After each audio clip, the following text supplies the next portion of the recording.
मंदनीय विश्वसंत देवीचे सुप्रसिद्ध साधू असे असणारे तुकोबराय महाराज तुमच्या आमच्या परिचयाचा असणारे आजच्या सेवेसाठी त्यांच्या गोड गात्यातील आजचा अभंग त्यांच्या गोड असा त्यांच्या सेवेसाठी निवडला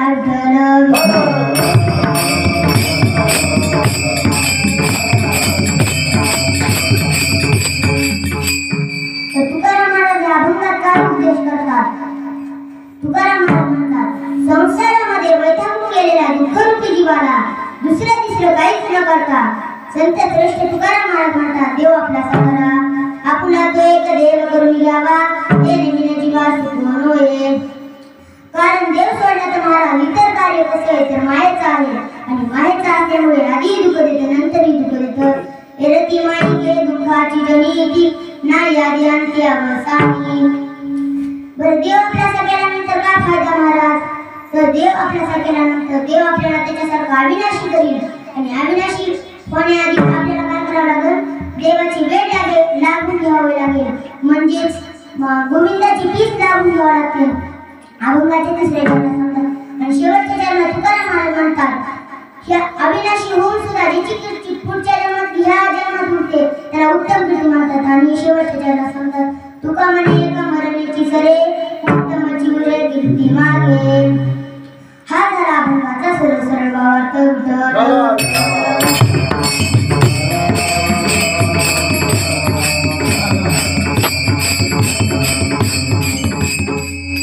तुकाराम महाराज काय म्हणतात?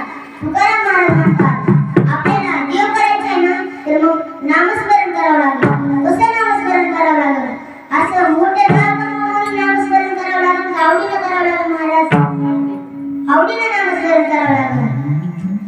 पण तसं म्हणाल महाराज, देव का आपल्यापाशी नाही का? देव आपल्यापाशीच आहे, पण आपल्याला काय झालाय? विसर झालाय. हरिपाठात प्रमाणे बघा ज्ञानेश्वर महाराज सर्वावती राम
तुझी तुझा माझा.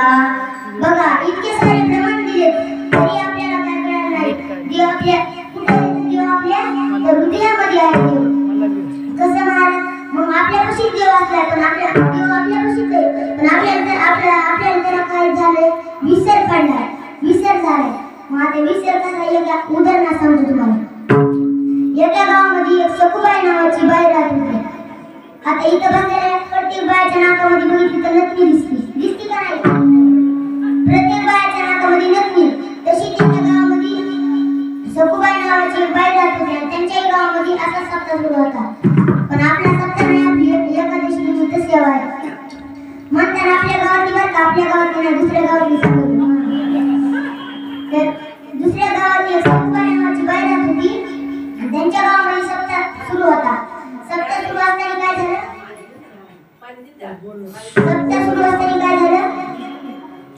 तर कीर्तनाला गेली. रात्री 8 ते 10 कीर्तन होतं.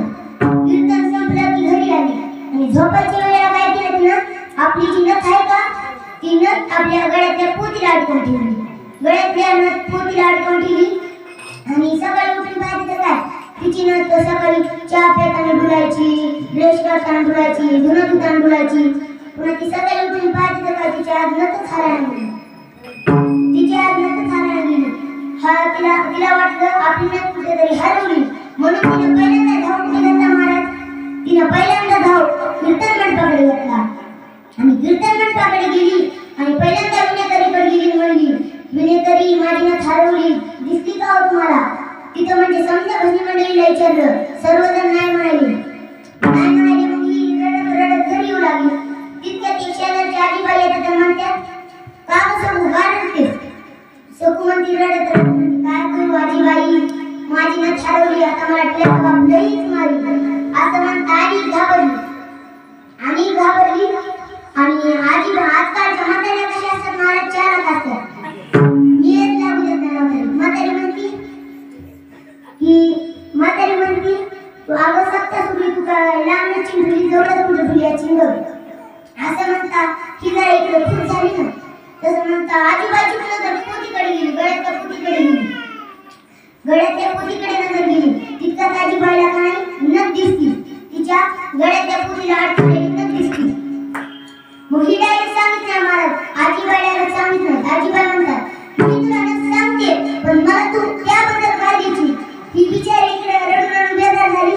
ही म्हणली तुला बाई मी तुला संकटच्या बाहेर जाऊन जिद्द खाऊ घालते पण तू मला नथ सांग असं म्हणतात. ती म्हणली, तिनं आजीला डायरेक्ट सांगितलं नाही. ती म्हणली कपाटात जायचं घरात आणि आरशात कपाटात आरसा मोठा असतो ना ते, त्याच्यात स्वतःला नवं पाहायचं, तुला ऑटोमॅटिक नथ दिसून जाईल. मग असं करतात ती गेली. मग तिनं सगळं आमच्यात केलं.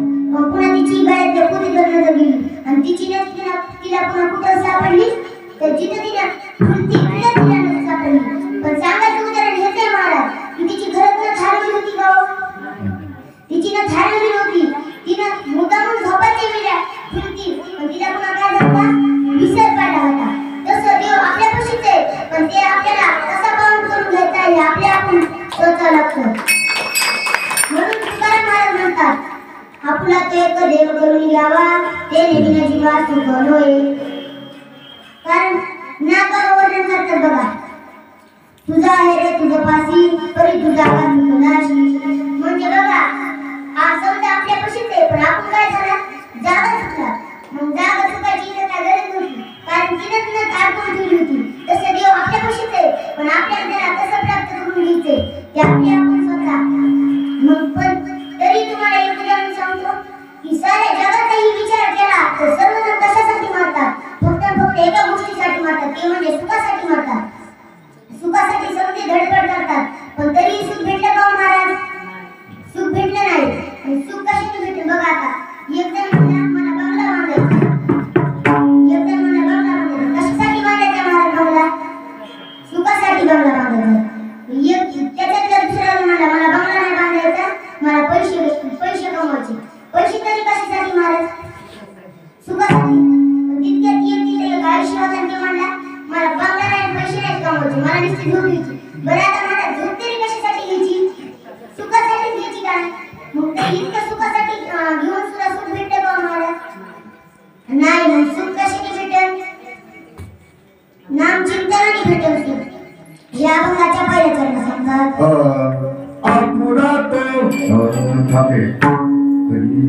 आपुला तो एक देवा करून घ्यावा, आपुला तो एक देवा करून घ्यावा, आपुला तो एक देवा करून घ्यावा, आपुला तो एक देवा करून घ्यावा,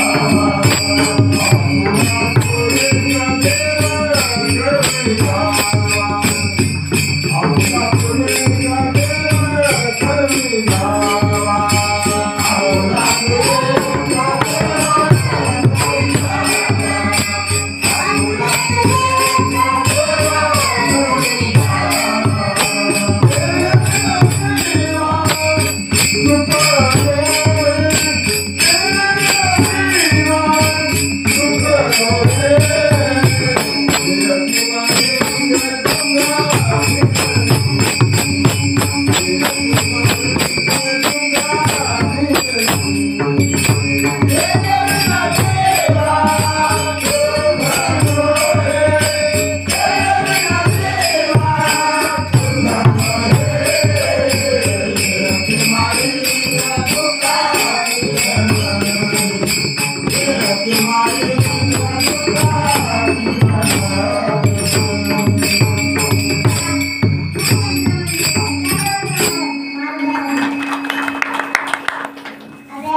त्याच्यात योग्य असं प्रकार करतो महाराज.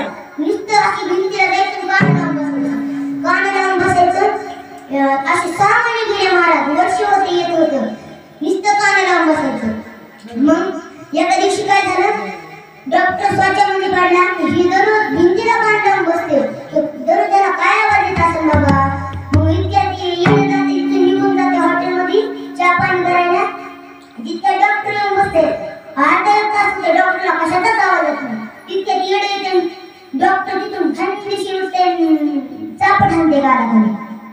येडं म्हणते कसं काय चापट हाणते तुम्हाला? डॉक्टर म्हणते इथं तुला मी दररोज बघते तू काय आवाज ह्याच्यातून ऐकतात. इथं मी अर्धा एक तास जर इथं बसले मला आवाज येणार. येड्याने काय केलं महाराज त्याच्यापेक्षा दुसरीनं हातात चोरून हाणली आणि म्हणला तुम्हाला तर माहिती इथं मी 6 महिने झालं बसलोय आणि मला आवाज आला नाही, तुम्हाला फक्त अर्ध्या एक तासामध्ये आवाज येईल का? त्याला म्हणायचं महाराज येड्याचा पसरा आणि पेड्याचा पाऊस. तसं कर नका तुम्ही, तसं कर नका तुम्ही, कारण नामस्मरण करीत चला. बघा आता तुकाराम महाराज काय म्हणले अभंगात? तुकाराम महाराज म्हणले आपुला ते एक देव करून घ्यावा. इथं तुकाराम महाराजांना म्हणता आलं नसतं का महाराज या जगामध्ये सर्व देवाचा विचार केला तर सर्व देव किती त्या जगामध्ये? 33 कोटी देव होते. मग तुकाराम महाराज इथं म्हणता आलं नसतं का आपुला ते 33 कोटी देव करून घ्यावा? पण तुकाराम महाराज काय म्हणले आपुला ते एकच देव करा. कारण काय देव आपण हाताने तयार केले कसे माहिती का तुम्हाला?